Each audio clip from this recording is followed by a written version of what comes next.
Thank you very much for letting me have this opportunity. My pleasure.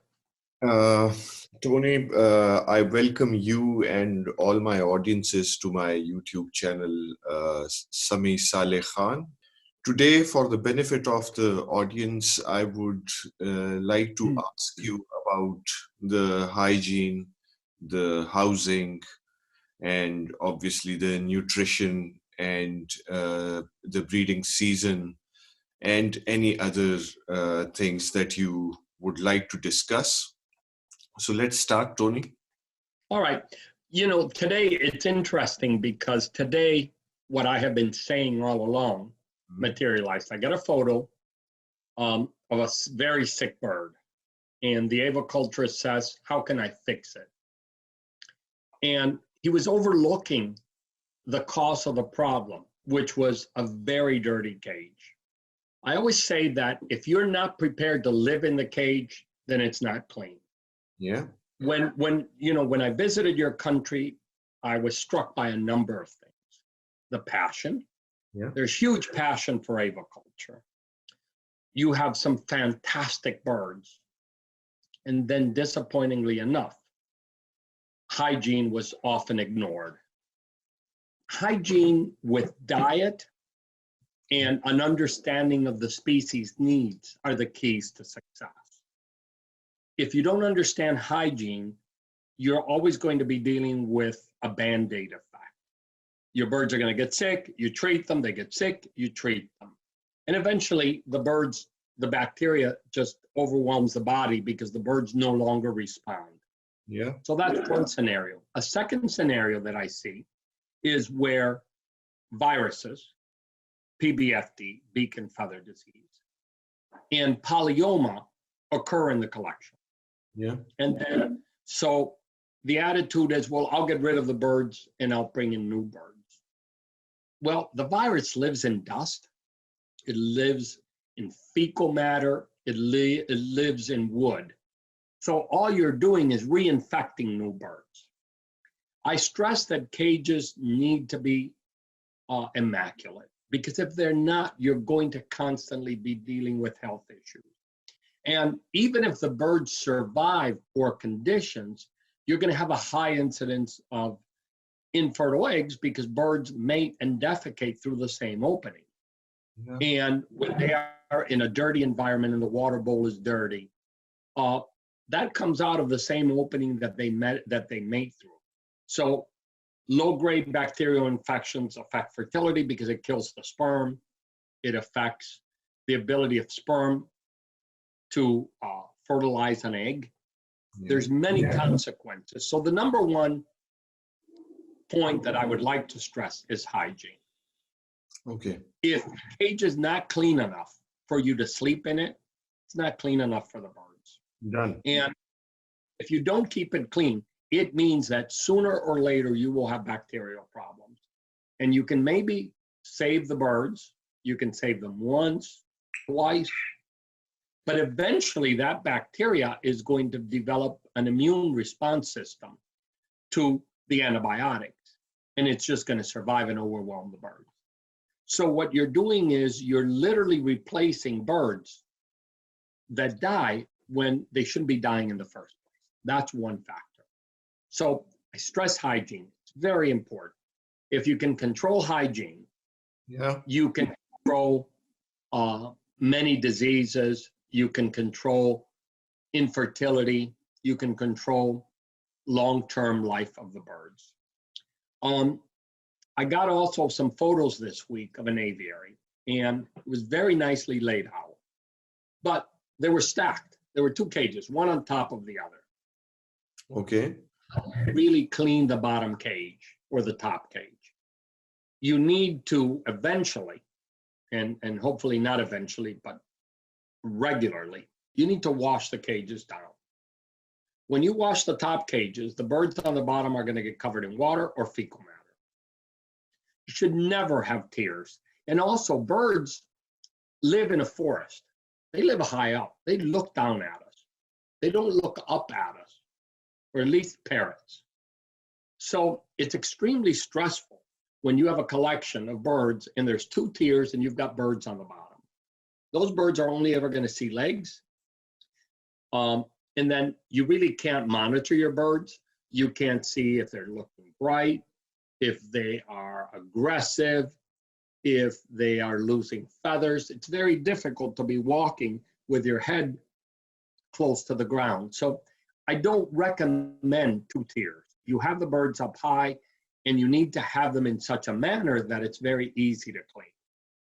Okay. You know, I have 200 pairs of birds.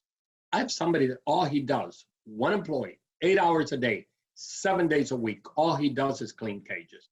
Now, I have heard the weak argument that, well, if I clean cages, my birds won't breed.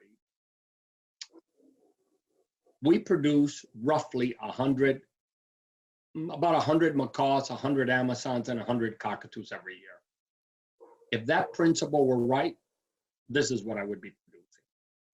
Birds adapt. They adapt to captivity. They adapt to a diet of pellets or seeds. They will adapt to having their cages cleaned. In fact, many of my birds, while the cages are being cleaned, they don't even come out of their nest. They continue to incubate. Taking your words for it, what do you think? What sort of nutrition do we need to give the birds? Like, So, it should be only seeds or pellets or combination or vegetables. So that's why. so there's two factors. When you breed birds, you need to have a change in the diet. You need to go from a Spartan, simple diet that's low protein, low fat, low moisture, to a diet rich in fats and proteins and lots of variety. As an example, if you visit me now, you will find that all of my Amazons are eating a Finch seed mix. It's basically different millets and canary seed, all mixed together. That's all they get. They get nothing else. Why? I want to reduce their weight that they've built up. An obese bird is not going to be a healthy bird or a productive bird. So I need to slim them down to a normal body weight. And then when the breeding season comes, overnight, it has to be abrupt. It has to be from black to white. We change their diet.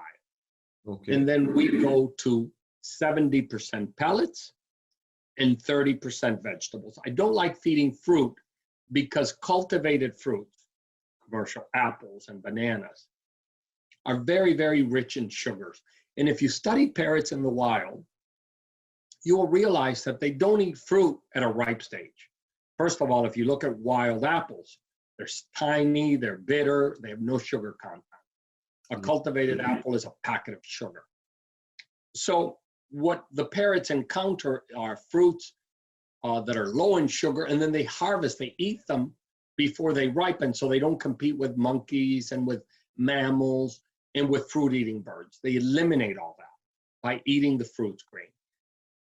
When they eat it green, obviously they encounter compounds that the plants produce to deter them from eating these green fruits and seeds, these unripe seeds. But the birds compensate for that by eating bark, by eating soil in the wild. In captivity, we don't feed them any, obviously, toxic plants. And some of the toxic plants the birds eat are pretty bad. When I was looking at Venaceous Amazons in the wild, they were feeding on a plant that was killing cattle.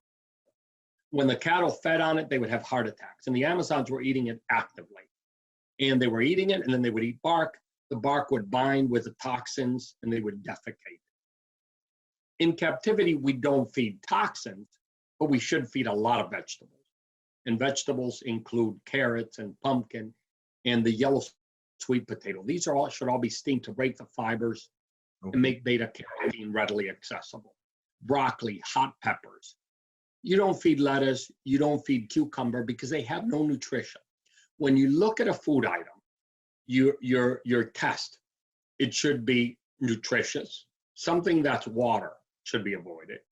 It should be low in sugar. You don't feed sweet potato. I mean, you don't feed watermelon, you would feed sweet potato because sweet potato doesn't really have a high sugar content. Watermelon is pure water. You feed something that is rich in beta carotene, Okay. because the parrots need this. And then if you feed greens or soaked pulses, soaked beans, you need to make sure that you treat them so that they don't bind with calcium and cause a calcium deficiency. So you could feed kale and spinach and all of these things, but in moderation because they do have compounds that undermine the uptake of calcium in the blood. Because I've seen this over here, Tony, that whenever people over here are getting them to breed, so they would start giving them spinach. I have been doing this as well for some time.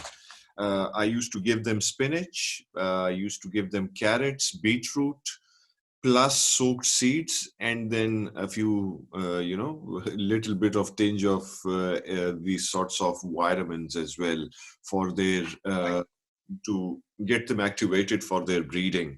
So that is why, I would like to ask you whether what sort of food would you recommend? You said about black and white difference between the two. So let's look at Amazons. I would put my Amazons or Conyers because those two groups have a lot of, you would put them on a simple diet.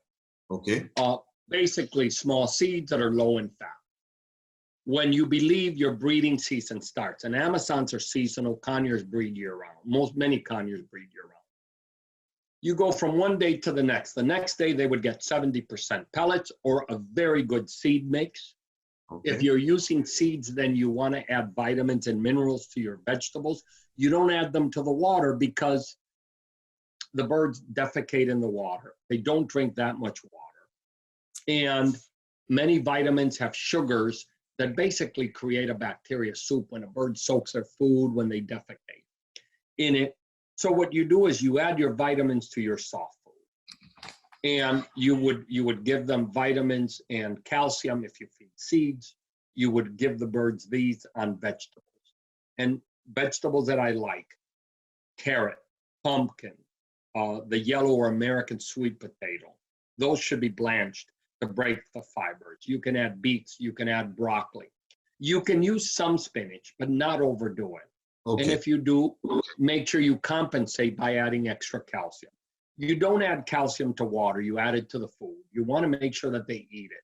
Because if you add it to the water and the birds are getting a lot of wet foods, wet vegetables, sprouted seeds, they're going to drink such a small amount that it really is going to be inconsequential. You're not going to make them back.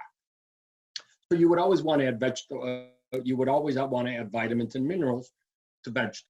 You could use egg food. Egg food could be whole grain bread that's been toasted and made into crumbs. You could add a grated carrot to that. You can add wheat germ. You can add chopped greens, endive, kale, some spinach, hard-boiled egg. But you don't give hard-boiled egg all year. Okay. You use it to induce breeding or when parents are rearing chicks. If I were breeding lovebirds, I would be feeding them an egg food when they have chicks in the nest. Okay. They need bulky, nutritious food. And then to that, I would add vitamins and calcium. Okay. And people say, my birds won't eat vegetables. I've been an aviculturist for 45 years. I have yet to meet a bird that cannot be coaxed to eating a broader diet. Exactly. I totally agree with you on this one. So while discussing this, I would like to bring your attention towards, not your attention, but the audience's attention towards the way you are taking care of the parrots. From what I mean is, you have a big facility at your place that you have developed.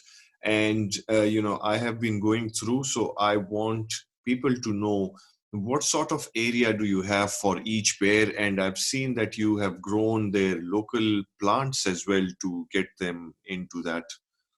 So, like most bird people, I have multiple interests. Yeah. I like plants. I like tropical fish. I like mammals, and obviously I like birds.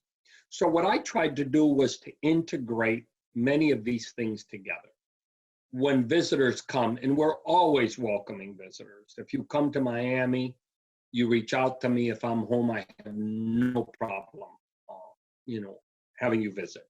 So I alternate cages with palm trees and with native trees. And I try to select trees that grow in the parrot's range so that we can give them some of the enrichment. We have Prunus capuli next to the military macaws because that's part of their diet in the wild.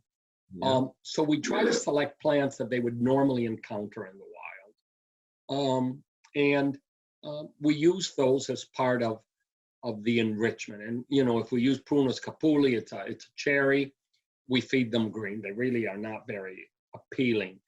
We use Spondias moonbeam, which is another plant that grows throughout this hemisphere that wild parrots feed on. And it's horrible. It's one of the nastiest tasting fruit, but the birds go crazy. They eat the fruit, and then for days they'll play with the seeds. They use them sort of like a pacifier.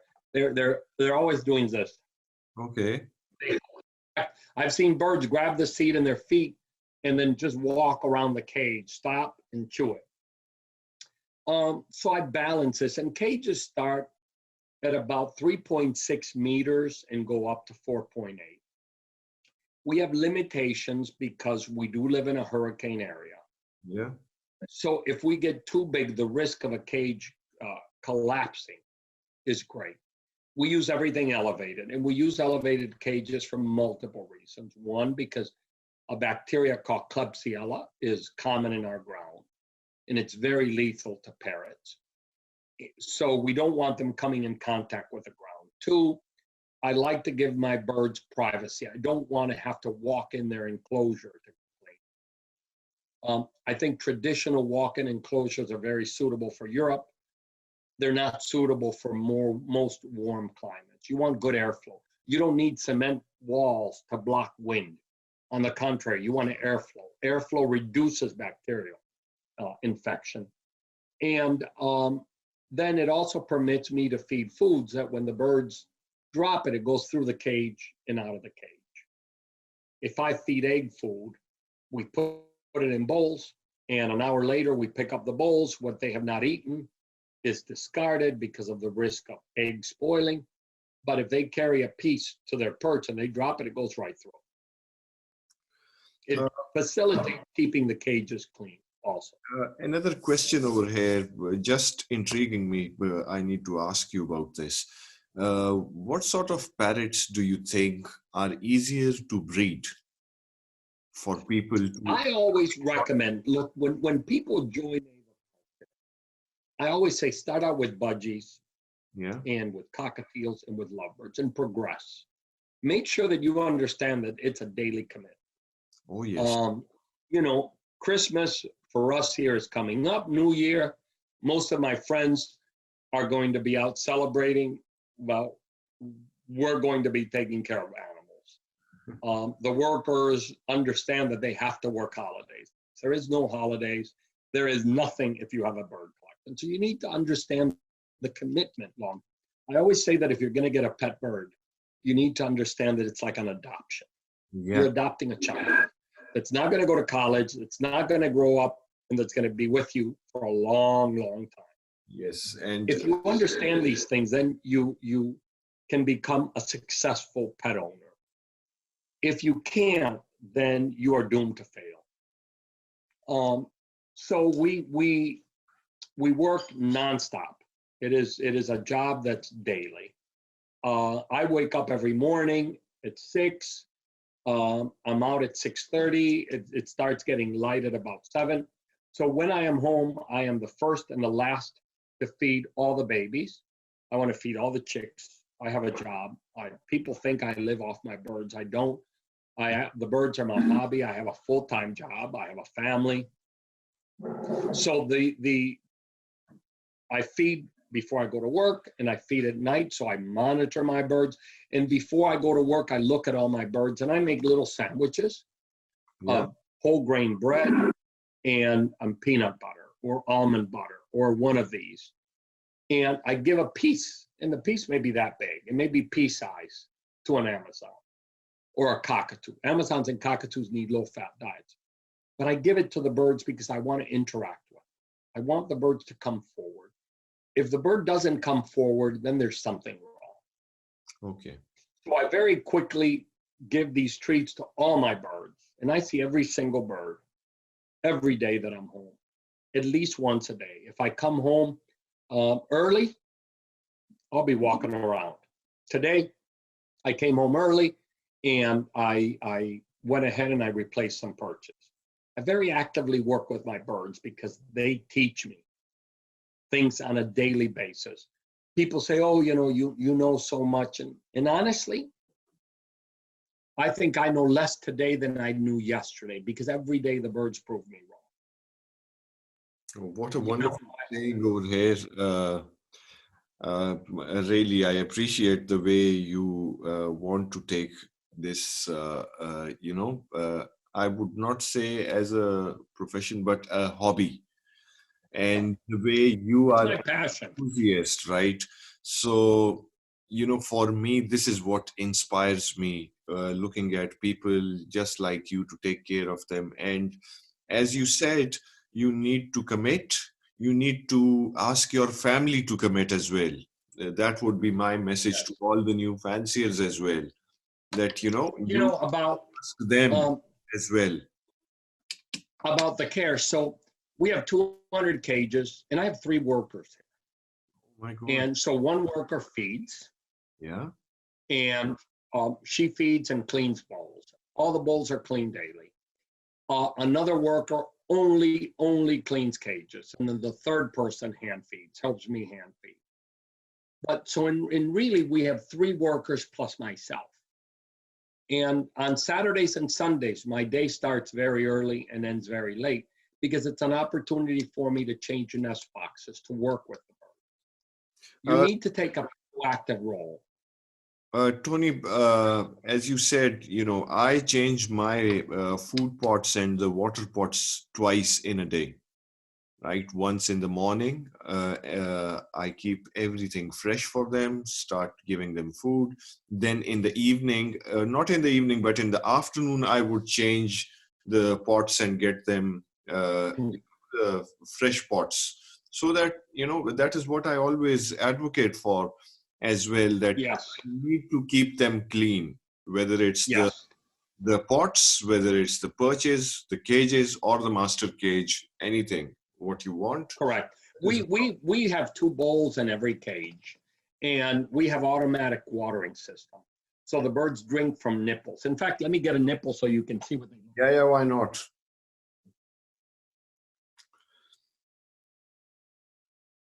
So meanwhile, as we are waiting for Tony to bring in the feeders, I just want to ask my participants and the audience. Okay, he's back.